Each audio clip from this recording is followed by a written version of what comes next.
toutes et à tous et bienvenue à l'épisode 5 de notre série de tutos flash consacrée aux analyses de données textuelles. Je vous présente Marion. Bonjour tout le monde, je suis Marion Chipot, chargée d'études quantitatives pour l'Institut Sphinx. Et je suis Delphine Conseil, responsable du pôle formation Sphinx. L'objectif au cours de ces 15 minutes passées ensemble, c'est de vous donner les clés pour parvenir à dégager la tonalité de votre corpus, c'est-à-dire pour comprendre si l'on parle de vous de manière plutôt positive ou négative, et ce, même à partir d'un gros volume de données. Justement, regardons ensemble le sommaire. Dans un premier temps, nous allons vous donner des repères méthodologiques pour comprendre ce qu'est l'analyse de l'orientation, puis nous vous montrerons concrètement comment réaliser ces analyses dans Sphinx. Et enfin, nous irons plus loin, nous verrons ensemble comment aller plus loin dans l'analyse en utilisant l'orientation.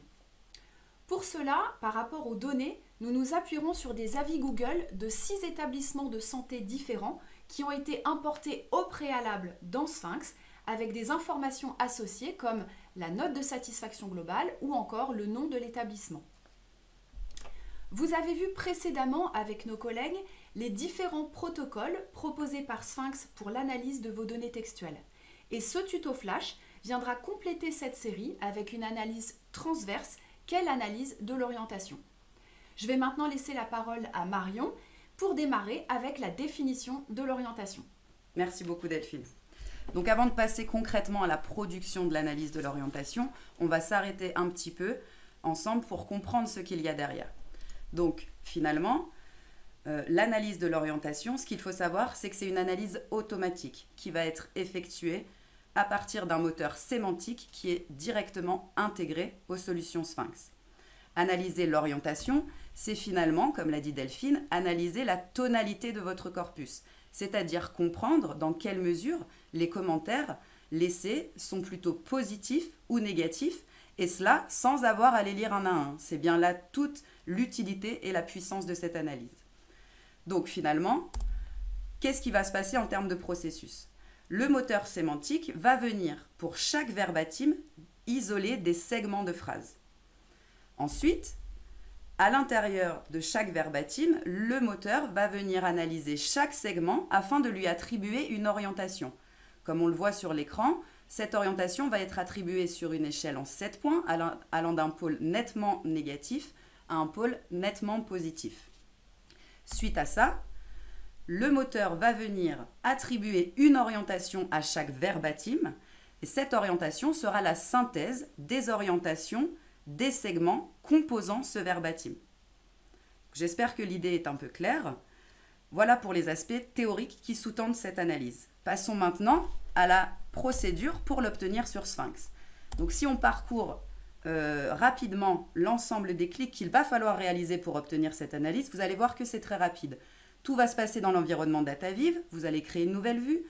À travers le bouton plus, vous allez choisir le menu analyse textuelle et sémantique, puis l'analyse orientation des verbatims, et là vous aurez qu'à indiquer la variable qui contient votre corpus de données textuelles pour obtenir votre analyse. Donc passons à la démonstration.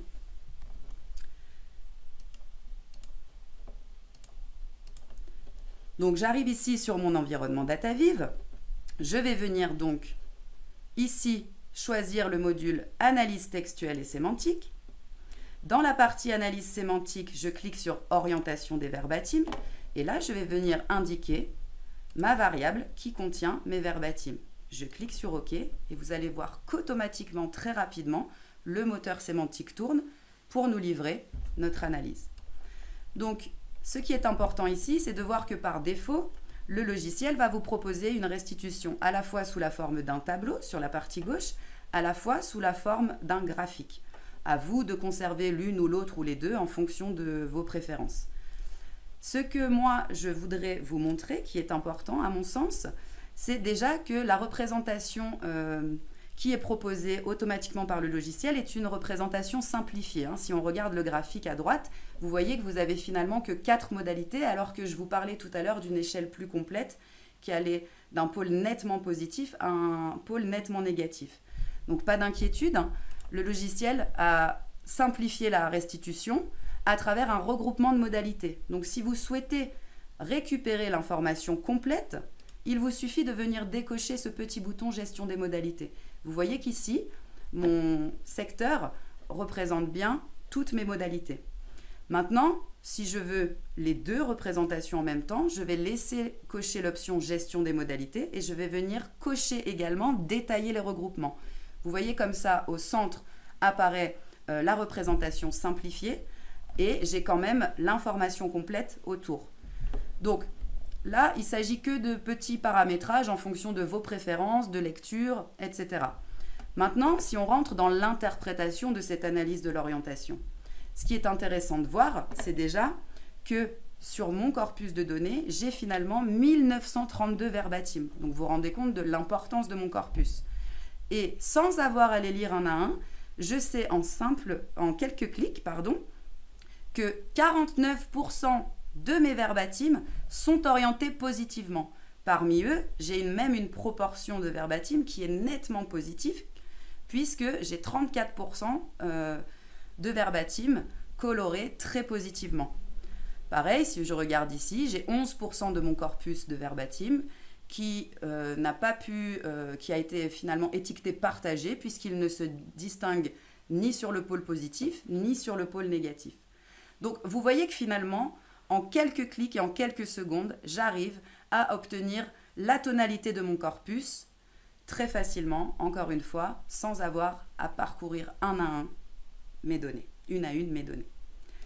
Donc, la dernière chose qui est importante avec cette analyse, c'est que je peux, en cliquant sur mon analyse et en allant dans mon bandeau latéral de droite, enregistrer les orientations, c'est-à-dire enregistrer le résultat de cette analyse. Je peux lui donner un nom, puis je clique sur « Enregistrer ».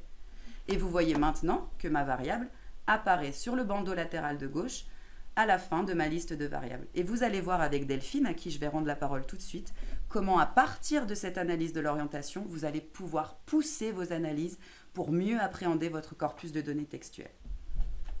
Delphine ? Merci Marion.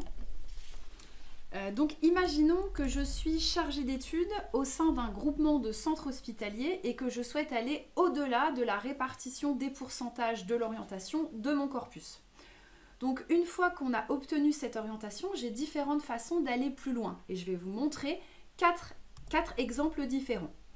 Donc tout d'abord, on verra ensemble comment colorier les verbatim à partir d'une liste détaillée, ensuite filtrer un nuage de mots, puis analyser l'évolution de l'orientation dans le temps et enfin visualiser l'orientation des thèmes identifiés dans votre corpus.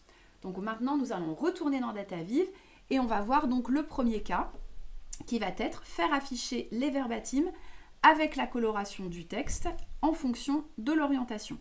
Donc ça va me permettre de mettre en valeur visuellement les segments de phrases qui ont été identifiés comme positifs ou négatifs. Donc pour cela, je vais conserver l'analyse qu'a réalisée Marion et je vais simplement conserver uniquement le graphique. Je vais enlever ici le tableau et je vais le ramener donc plutôt sur la partie gauche de mon écran. Je vais ensuite intégrer... Alors attendez, il ne m'a pas enlevé mon tableau, voilà.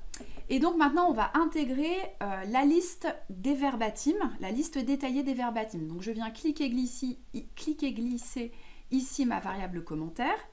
Je vais enlever le graphique, donc c'est-à-dire le nuage de mots, pour ne conserver que la liste structurée des verbatim. Et je vais ici cocher une option qui est très importante, qui est colorier selon l'orientation. Et vous allez voir que dans ma liste structurée, j'ai des segments de phrases ici qui s'affichent soit en rouge si c'est négatif, soit en vert si c'est positif, ou alors je peux également avoir du orange. Donc pour aller plus loin, pour aller au-delà de ça, je vais utiliser la data visualisation qui va me permettre justement, en appliquant un scénario, d'afficher de façon dynamique, par exemple, les commentaires positifs. Donc je vais me mettre ici sur ma variable commentaire. Je vais ensuite aller ici dans Scénario. Dans Action, je vais sélectionner Filtrer des analyses. Je vais valider que je filtre à partir de ma liste détaillée et je n'oublie pas ici de valider.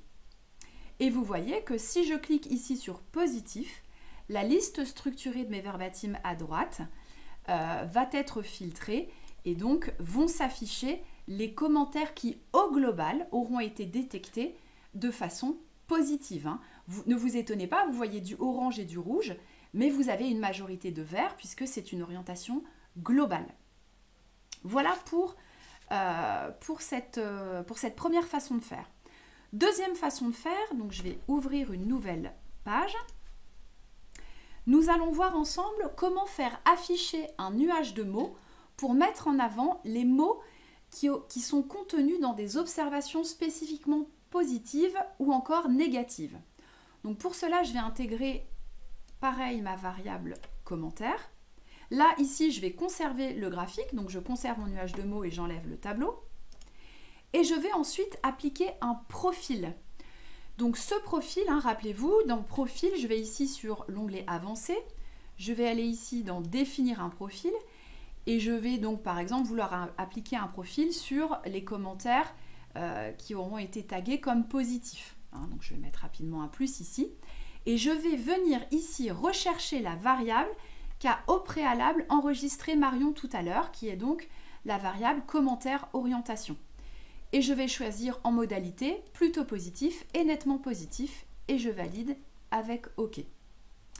Donc ça va me filtrer ici mon nuage de mots. Le but étant de vous présenter quelque chose voilà, de pertinent. Hein, donc il faudra mettre en face à face un nuage de mots avec un contexte, enfin en tout cas avec une orientation positive et négative. Voilà, ce que je préfère c'est vous montrer en tout cas le rendu final avec le nuage de mots, avec 2 nuages de mots en vis-à-vis. Et donc bien sûr avec quelques clics pour améliorer le rendu graphique.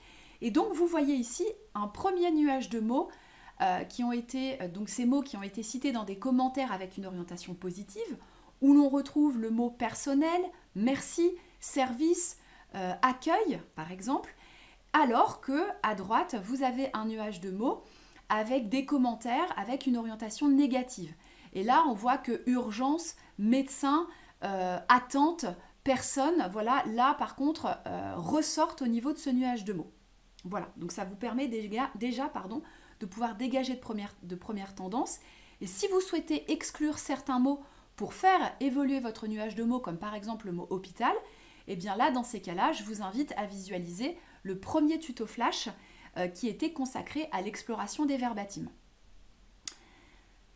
Troisième façon de faire, nous allons maintenant passer à l'analyse de l'évolution de l'orientation dans le temps pour mes verbatims. Donc là, pareil, je vais ouvrir une nouvelle page. Donc là maintenant, imaginons que je suis chargée d'études au niveau d'un des établissements, par exemple la Polyclinique Mont-Blanc, et que je souhaite vérifier si les changements apportés depuis les dernières années ont eu un impact sur les commentaires des patients.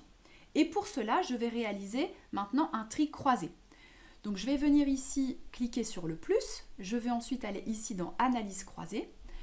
Ma variable en ligne, je vais venir ici mettre la variable date et sur la variable en colonne, je vais venir ici mettre la variable commentaire. Je clique sur OK et de la même manière, voilà, il faut refaire une passe cosmétique, etc. pour arriver à un rendu graphique pertinent. Donc je vais directement aller sur la page voilà, avec un rendu sympa dans le cadre de notre tuto flash. Donc voilà en tout cas ici le rendu. Ce qui va être intéressant maintenant, je vous le rappelle, je suis chargée d'études au niveau d'un établissement en particulier, donc je vais intégrer ce qu'on appelle donc un filtre de vue. Donc je vais venir ici, cliquer glisser ma variable établissement, je choisis l'établissement Polyclinique Mont-Blanc, je clique sur OK, et ce qui me permet justement de filtrer mon analyse. Cela me permet de voir que depuis 2019, on constate une évolution des commentaires positifs qui ont été détectés comme positifs. Donc on peut constater, même s'il y a eu un léger recul en 2022, on peut constater en tout cas que les efforts et les plans d'action qui ont été mis en œuvre ont payé, puisque les commentaires des patients en tout cas sont identifiés comme majoritairement positifs. On va passer donc à la dernière manière d'aller plus loin avec l'analyse de l'orientation, qui est le croisement thème-orientation. Pareil, j'ouvre une nouvelle page.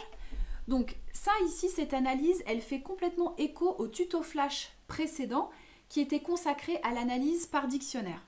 Donc c'est vraiment dans le cas où vous avez créer un dictionnaire thématique branché sur votre corpus que vous allez pouvoir utiliser cette analyse automatisée qui est le croisement thème-orientation. Et elle va vous permettre de mettre en perspective les thèmes issus de cette analyse thématique avec leur orientation. Alors comment faire? On va voir ça ensemble. Je vais ici aller dans le plus. Je vais aller dans la partie analyse textuelle et sémantique. Dans analyse de contenu, je vais venir sélectionner croisement thème-orientation. Je viens sélectionner ma variable commentaire. Je clique sur suivant. Alors là, vous allez voir, il va vous présenter un dictionnaire. Ce dictionnaire, voilà le temps qu'il se charge, c'est un dictionnaire que j'ai récupéré de mes collègues du tuto flash précédent. Hein. Donc ne vous étonnez pas, il y a effectivement un travail qui a été fait en amont. Je clique sur OK. Le logiciel travaille et il va vous proposer cette analyse. Pareil, on la remet en forme, on applique quelques options voilà, pour améliorer le rendu de cette analyse. Et donc j'arrive ici sur cette page donc avec l'analyse des thèmes issus du dictionnaire. Donc en fait, vous avez les thèmes et les sous-thèmes, hein, donc les thèmes et les thèmes ici que vous pouvez dérouler ou pas. Et on peut voir par exemple ici que le sous-thème compétences et qualité du personnel est cité voilà, de manière majoritairement positive à hauteur de 55%. Alors que le thème par exemple attente prise de rendez-vous, enfin le sous-thème attente prise de rendez-vous est lui cité à hauteur de 40% plutôt de manière négative. Donc voilà, ça vous permet de voir ici comment les thèmes sont évoqués par les répondants, soit de façon positive, soit de façon négative ou encore de façon neutre. Voilà, j'espère que ces différents conseils vous permettront d'améliorer la qualité de vos rapports en tirant un maximum d'informations de vos données textuelles que vous allez pouvoir désormais exploiter au mieux. Alors, merci beaucoup Delphine pour toutes ces astuces. C'est sur ces belles astuces que s'achève notre tuto 5, qui est finalement la fin de cette troisième série qui était consacrée à l'analyse de données textuelles. On espère que toutes ces astuces vous auront servi. On reste bien sûr à votre disposition si vous avez des questions ou des projets d'études pour lesquels vous souhaitez notre aide. Et on vous dit à très bientôt. Passez une bonne journée. À bientôt, merci.